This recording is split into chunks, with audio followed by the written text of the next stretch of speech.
అందరికి నమస్కారం. ప్రస్తుతం మనతో పాటు ప్రముఖ జ్యోతిష్య వాస్తు నిపుణులు, లలితాదేవి ఉపాసకులు బ్రహ్మశ్రీ నానాజీ పట్నాయక్ గారు మనతో ఉన్నారు. గురుగారితో మాట్లాడదాం. నమస్కారం గురుగారు. శ్రీమాత్రే నమః. గురుగారు, బంగారం ఇష్టం లేని వాళ్ళంటూ ఎవరు ఉండరు. సాధారణంగా ఎంతో కొంత కొన్ని గ్రాముల బంగారం అయినా ధరించాలని చెప్పి అందరూ భావిస్తూ ఉంటారు.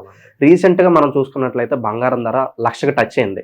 సో చాలా వరకు ఆందోళనలో ఉన్నారు. పెళ్లిళ్ళ సీజన్ అయితే ఇంకా బంగారం చాలా వరకు కొనలేని సిచ్యువేషన్. మిడిల్ క్లాస్ పీపుల్ అయితే చాలా మందికి ఉన్న సందేహం ఏంటంటే, మరి రాబోయే రోజుల్లో ఈ ప్రైస్ ఇంకా పెరుగుతుందా లేకపోతే తగ్గుతుందా, దీనికి ఆల్టర్నేటివ్ ఇంకా మేము దేని మీద ఇన్వెస్ట్ చేసుకుంటే బాగుంటుందని చెప్పి చాలా మంది డౌట్. మరి పంచాంగ శ్రవణం ప్రకారం ఈ సంవత్సరం బంగారం ధరలు ఎలా ఉండబోతున్నాయి రాబోయే రోజుల్లో? తప్పకుండా అండి. పాపం మనం బ్రహ్మం గారు ఎప్పుడో చెప్పారండి, బంగారం కొనలేక ఇత్తడి కొంటారు, ఇత్తడి ఆ రేటుకి వచ్చేస్తుంది, ఇత్తడికి ధర పెరుగుతుంది అని. అయితే మనకి డ్రాస్టిక్ గా పెరిగింది ఇప్పుడే చూసాం. ఇంత డ్రాస్టిక్ ఎప్పుడు లేదు. ఎందుకంటే ఎప్పుడైనా పెరిగితే మహా 200 పెరిగితే 200 పెరిగింది అని గమనిస్తే ఒక 6 months నుంచి 6 months to 8 months పీరియడ్ లో చూస్తే ఒక్కసారిగా 60-70 వేలు ఉండేది కాస్త 1,00,000 వచ్చేసి ఒక సంవత్సరం కాలంలో ఒక 30,000 పెరగడం ఏంటండి, హై ఇది కదా. ఇది నేను దీనికి కొన్ని సంవత్సరాలుగా ఒక గ్రాఫ్ తీసుకొని చూస్తే ఎప్పుడెప్పుడు పెరిగింది ఎప్పుడెప్పుడు తగ్గింది అని చూస్తే యుద్ధం ఒక కారణం అనొచ్చా? ప్రపంచ దేశాల యుద్ధం కారణంగా ఇది పెరిగింది అనుకోవచ్చు.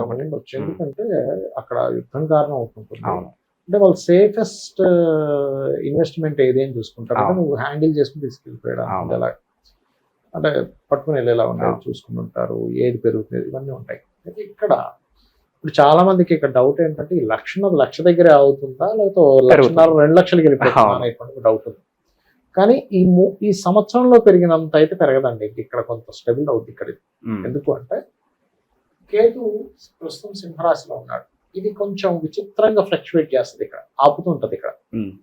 అలాగే ఇక్కడ ఒకసారి ఆగుతుంది మీకు, మరలా ఒకసారి ఎప్పుడు అవుతుంది కూడా చెప్తానండి మీకు. ఇక్కడ నుంచి సరిగ్గా ఒక 4.5 సంవత్సరాల తర్వాత మళ్ళీ ఒక్కసారి సడన్ గా అక్కడ ఆగుతుంది పెరిగినటువంటి బంగారం. అంటే ఇక్కడ నుంచి 4.5 years తర్వాత ఒకసారి బ్రేక్ పడుతుంది. ఇక్కడ ఒక 1.5 సంవత్సరం పాటు కొంత ఆగుతుంది బంగారం. సో ప్రస్తుతానికి ఒక బ్రేక్ పడింది అనుకోవచ్చు. ఇక్కడ బ్రేక్ పడింది అనుకోవాలి. ఎందుకంటే పాపం తక్కువలో కొనుక్కున్న వాళ్ళేమో ఆనందపడుతున్నారు.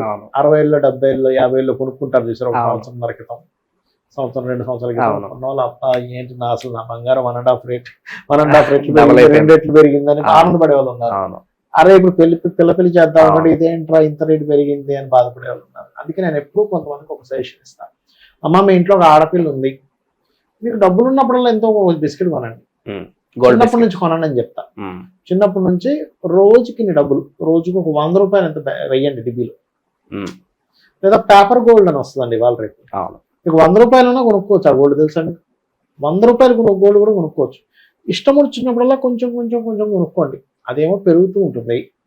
మీకు ఒకనొక టైంలో అమ్మాయికి నగలు చేయించుకోవాలి, లేదా అబ్బాయికి ఏదో చేద్దాం అనుకున్నారు, లేదా మీరే ఏదో చేసుకుందాం అనుకున్నారు, వెంటనే మీకు అప్పటి నుంచి కొంచెం కొంచెం కొన్నారు కాబట్టి వెంటనే మీకు ఇంత బంగారం ఉంటుంది. ఒకేసారి కొనాలంటే ఇలాంటి ఇమీడియట్లీ పెరిగిన చాలా ప్రాబ్లమాటిక్ అవుతుంది. కాకపోతే యాజ్ పర్ ఆస్ట్రాలజికల్ అనాలిసిస్ పరంగా కేతు జూన్ మాసం నుంచి సింహరాశిలోకి ఎంటర్ అవుతున్నాడు కాబట్టి ఖచ్చితంగా ఒక 1.5 సంవత్సరం పాటు ఇది కొంత ఆగి తీరుతుంది. అక్కడే తిరుగుతూ ఉంటుంది. ఒక 1,00,000 దగ్గర తిరగడం, కొంచెం కిందకి రావడం, మళ్ళీ కొంచెం పైకి వెళ్ళడం, ఇక్కడ తిరుగుతూ ఉంటుందండి. ఇది దాటి వెళ్ళడం కష్టమే. మళ్ళీ ఆశ్చర్యపోయేంత పెరుగుదల అయితే ఉండదు, అంత ఉండదు. అంటే ఈ టైంలో ఇన్వెస్ట్మెంట్ చేయడం అయితే కరెక్ట్ కాదు గోల్డ్ మీద. ఓకే, తగ్గింది అనుకోండి చాలా బాధ అనిపిస్తుంది. ఇప్పుడు ఏదో ఒక తులం బంగారం కొనుక్కున్నాము, 2,000 తగ్గిందని పేపర్లో వచ్చింది, పెద్ద అనిపించదు. కానీ కొంతమంది ఏం చేస్తారు, క్రోర్స్ ఆఫ్ రూపీస్ లో ఇన్వెస్ట్ చేస్తారు. 1,00,000 దగ్గర వచ్చింది, 1,50,000 అయిపోద్దేమో అని ఇన్వెస్ట్మెంట్ చేస్తారు. బట్ ఇప్పుడున్న గోచారం అంత మీకు సేఫ్ కాదు. ఎందుకంటే అందులో పర్టికులర్గా సరే ఏదో ఇన్వెస్ట్మెంట్ పర్పస్లోనో లేకపోతే మీరు ఏదో 4 డబ్బులు అలా పడి ఉంటాయని కొనుక్కోవడం ఇస్ డిఫరెంట్. అదే పనిగా పెరిగాక అమ్మేద్దాం అని కొనుక్కుని ఉంటారు కొంతమంది. సో ఏదో పెరిగిపోద్ది అనే భావంతో ఇన్వెస్ట్ చేయడం అయితే కరెక్ట్ చేసి కొనుక్కుంటారండి కొంతమంది. అంటే ఎలా అంటే ఏముంది, ఇప్పుడు 1,00,000 ఉంది, ఒక 6 నెలల్లో 1,50,000 అయిపోవచ్చు, లేకపోతే 2 లక్షలు అయిపోవచ్చు.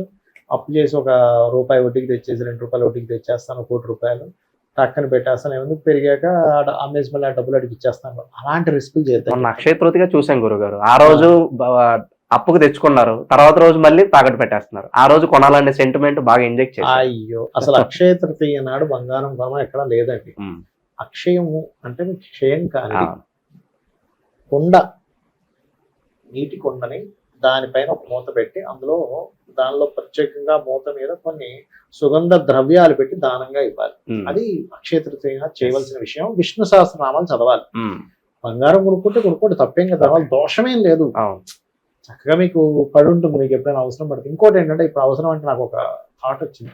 ఎప్పుడు కూడా బంగారం కొనేటప్పుడు ఒక థాట్తో అసలు కొనకూడదు. ఎలాంటి థాట్ అంటే, నాకు రేపొద్దున అవసరం పడితే నేను దీన్ని తాకట్టు పెట్టుకుని డబ్బులు వస్తాయనే థాట్తో అస్సలు కొనద్దండి. అందుకే నేను ఎప్పుడు ఏం చెప్తానంటే, మంగళవారం కొనండి బంగారం అంట. మంగళవారం బంగారం మారుపోతుందంటే మళ్ళీ బంగారం కొనేలా చేస్తాం. ఎంతైనా కొనండి, మీ దగ్గర డబ్బులు లేవు. చాలా మంది చూడండి, వాళ్ళ రేపు పాపం వాళ్ళ జీవితాలకు ఏదో ఇబ్బంది వచ్చి తీసుకెళ్లి బ్యాంక్ లో పెడతారు, అది కట్టలేక వదిలేస్తారు, అది యాక్షన్లోకి వెళ్ళిపోతుంది, చాలా బాధపడతారండి. లేడీకి అయితే ఎంత బాధ అంటే, అయ్యో నా బంగారం నా కూతురికి ఇచ్చేదాన్ని, లేదా నా కొడుకు ఇచ్చేవాడిని అనుకుంటారు. నేనేం చెప్తానంటే, మీకు మళ్ళీ బంగారం మీరు కొనాలి అని అనుకుంటే మంగళవారం నాడు 1 గ్రామ్ బంగారం అయినా కొనండి. మీరు చూడండి, ఖచ్చితంగా కొంటారు. మంగళవారం కొనుక్కుంటే వెళ్ళండి, మీ దగ్గర ఒక టైంకి అరే ఇంత బంగారం నా దగ్గరికి ఎలా వచ్చింది అనుకుంటారు. అంత మంచి యోగాన్ని ఇస్తుంది. మంగళవారం కొనే వస్తువు మారుగోరుతుంది. మంగళవారం అన్ని శుభకార్యాలు చేసుకోవచ్చు. మంగళం అంటే శుభము అర్థం. మంగళం మారుగోరుతుంది. అలానే మంగళవారం నేను రిపేర్కి ఇవ్వను, మళ్ళీ రిపేర్ అవుతాయి. కొన్ని పనులు మంగళవారం చేయండి, మంచి పనులు మంగళవారం. ఇప్పుడైతే ఎవరైనా మంగళవారం చనిపోతే మళ్ళీ ఇంకో మరణం జరుగుతుందని దానికి శాంతి చేయిస్తారు. చెప్పండి. సో ఇప్పుడైతే బంగారం మీద ఇన్వెస్ట్ చేయడం అంత సేఫ్ కదన్నారు కాబట్టి, మరి ఆల్టర్నేటివ్ ఏంటంటారు దీనికి? ఏదన్నా మనకి ల్యాండ్ అండి, కేతు మారిపోయాడుగా, ల్యాండ్ మీద ఇప్పుడు ఇన్వెస్ట్మెంట్ చేయడం అనేది అద్భుతమైన రిజల్ట్ ఇస్తుంది. అయితే ఇక్కడ ఒక చిన్న లాజిక్ ఉంది. ఎవరి జన్మ జాతకంలో అయినా ల్యాండ్ మూలంగా ధనం వస్తే వాళ్ళ పేరుని చేయాలి. అంటే ఉదాహరణకి భార్యాభర్త పిల్లలు ఉన్నారు, 2 పిల్లలు, భార్యాభర్త, తల్లి ఉన్నారు. ఈ 4 లేదా 6 జాతకాల్లో మార్స్ ఎవరికి బాగున్నాడు, 4-2 కనెక్టివిటీ అంటారు. అంటే భూమి మూలంగా ఆస్తి మూలంగా ధనం వచ్చే కాంబినేషన్ వాళ్ళకి, వాళ్ళ పేరు మీద కొంటే తొందరగా హైక్ అవుతుంది. అలా కాకుండా 4-6 కాంబినేషన్ ఉందండి, అట్లా ఉంది, లేదా శుక్రుడు పాడైపోయాడు, కుజుడు పాడైపోయాడు, పోతులాడు పాడైపోయాడు, అలాంటి వాళ్ళ పేరు మీద అసలు కొనవద్దు అని చెప్తాను. ఎందుకంటే వాళ్ళ పేరు మీద తీసుకున్నప్పుడు ఏమవుతుందంటే అది అంటే వేస్ట్ ఇన్వెస్ట్మెంట్ అయిపోతుంది. అక్కడ పెరగవు, అదేదో కబ్జాకు గురవుతుంది, లేకపోతే అక్కడ నుంచి వాళ్ళకి కష్టాలు వస్తాయి. నేను చాలా మంది జాతకాలు చూస్తే, మొన్న కూడా వాస్తు వెళ్ళినప్పుడు చూస్తే అతను ఇప్పటికి 12-13 ఇల్లు కొని అమ్మేశాడు. నేను ఒకటే చెప్పాను, ఏదో ఒకసారి మీ జాతకం ఇవ్వన్నాను. ఏమంటే మీరు గృహం కొనుక్కున్న ప్రతిసారి కష్టం వచ్చిందా లేదా అన్న. అవును సార్, ఇల్లు కొంటాను 2 కోట్లు ఎంతో పెట్టి, కొన్న తర్వాత నా కష్టాలు మొదలవుతాయి. ఆ కష్టాలు తీర్చేసుకోవడానికి ఆ ఇల్లు అమ్మేస్తా, తక్కువ రేటుకి అమ్మేస్తా, మళ్ళీ మంచి రేస్ పాయింట్కి వస్తా, అయ్యా ఇప్పుడు బాగున్నది, మళ్ళీ ఇల్లు కొనుక్కుంటా, మళ్ళీ కష్టాలు వస్తాయి, మళ్ళీ అమ్మేసా, మళ్ళీ కష్టం. ఆ 12 ఇల్లు అమ్మేసాడు ఆయన. ఏమన్నా అలా కదా, నువ్వు కొనుక్కోకూడదు, మీ భార్య పేరు మీద కొనుక్కున్నా. అవును సార్, మీరు చెప్పింది కరెక్టే, మా జీవిత భాగస్వామి పేరు మీద కొన్నప్పుడు ఒక 10 ఏళ్ళు ఉన్నాం, చాలా బాగుంది అంటే నేను చెప్పాను. అలా కదా, నేను పోతులాడు పాడయ్యాడు, నీ పేరు మీద కొనడానికి 2 పిల్లలు ఉన్నారు, పిల్లల పేరు మీద కొనుక్కో, భార్య పేరు మీద కొనుక్కో. ఇక్కడ ఏంటంటే మనం దేని జోలికి వెళ్తే ఇబ్బంది వస్తుందో దాని జోలికి వెళ్ళకూడదు అని నేను ఒకటే చెప్పాను. పోతులాడు పాడయ్యాడు, గృహం నీ పేరు మీద వద్దు, వెహికల్స్ నీ పేరు మీద వద్దు, వస్తువులు, కొంతమంది వాహనాలు కొంటారు, శుక్రుడు పాడైతే వాహనం వాళ్ళ పేరు మీద పనికిరాదండి. చాలా మంది చూడండి, అబ్బా వెహికల్ కొన్నాను, ఇష్టం ఇదైపోతున్నా, అమ్మేసాను రా, వాళ్ళు మళ్ళీ తీసేసాక వాళ్ళకి బాగుంటుంది.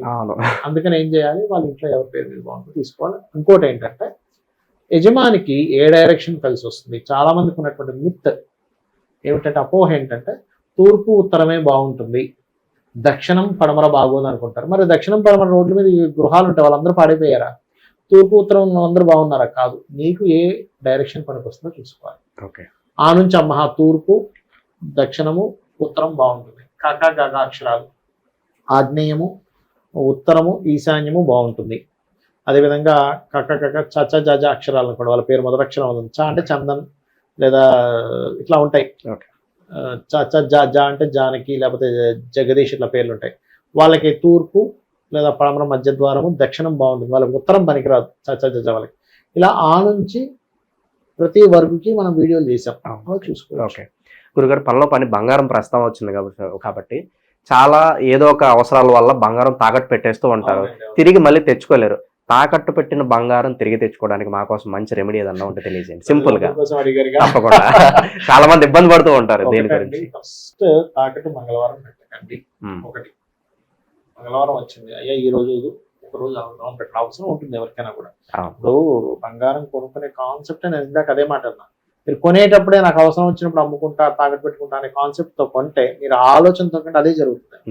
అలా కాకుండా నేను నా పిల్లకి ఇస్తాను, నేను రేపు పొద్దున్న ఈ బంగారం ఇంకో బంగారం యాడ్ చేసి ఇంకోటి చేసుకుంటాను థాట్ తో కొనండి. Point number 1. బయట తీసేటప్పుడు కూడా మంగళవారమే దాన్ని విడిపించుకోండి, మీకు విడిపించేసుకుంటారు మొత్తం. ఓకే. కొనడం మంగళవారం కొనండి, కానీ ఎట్టి పరిస్థితుల్లో మంగళవారం తాకట్టు పెట్టకండి. ఇది గుర్తుపెట్టుకోండి. ఓకే. ఎందుకంటే ఒకటి ఒకటి ఒకటి వెళ్ళిపోతాయండి బంగారం. ఎందుకంటే అదొక ఎమోషన్. బంగారం అనేది డబ్బులని కాదు, మనీతో కూర్చోవడం ఒక ఎమోషన్ తో చూస్తాం మన ఇండియన్స్. ఒక నగ, మా అమ్మగారు నగండి అంటాం. అట్లా ఏంటంటే ఆ ఎమోషన్ అనేటువంటిది ఎలా ఉంటుంది అంటే మీకు ఎన్ని బిల్డింగ్లు ఉన్నా ఆ బంగారు నగ అక్కడ ఉండిపోయింది అనేది ఉంటుంది. ఒకటి ఇది పాటించండి. ఇంకోటి ఏంటంటే ఓం అపర్ణాయై నమః అనే మంత్రం మీకు అప్పుల నుంచి బయటపడేస్తుంది. ఓకే. ఓకే. రాబోయే రోజుల్లో బంగారం ధరలు ఎలా ఉండబోతున్నాయి, తాకట్టు పెట్టిన బంగారం తిరిగి తెచ్చుకోవడానికి అద్భుతమైన పరిష్కారం మాకు తెలియజేశారు గురుగారు. ధన్యవాదాలు. శ్రీమాత్రేయ.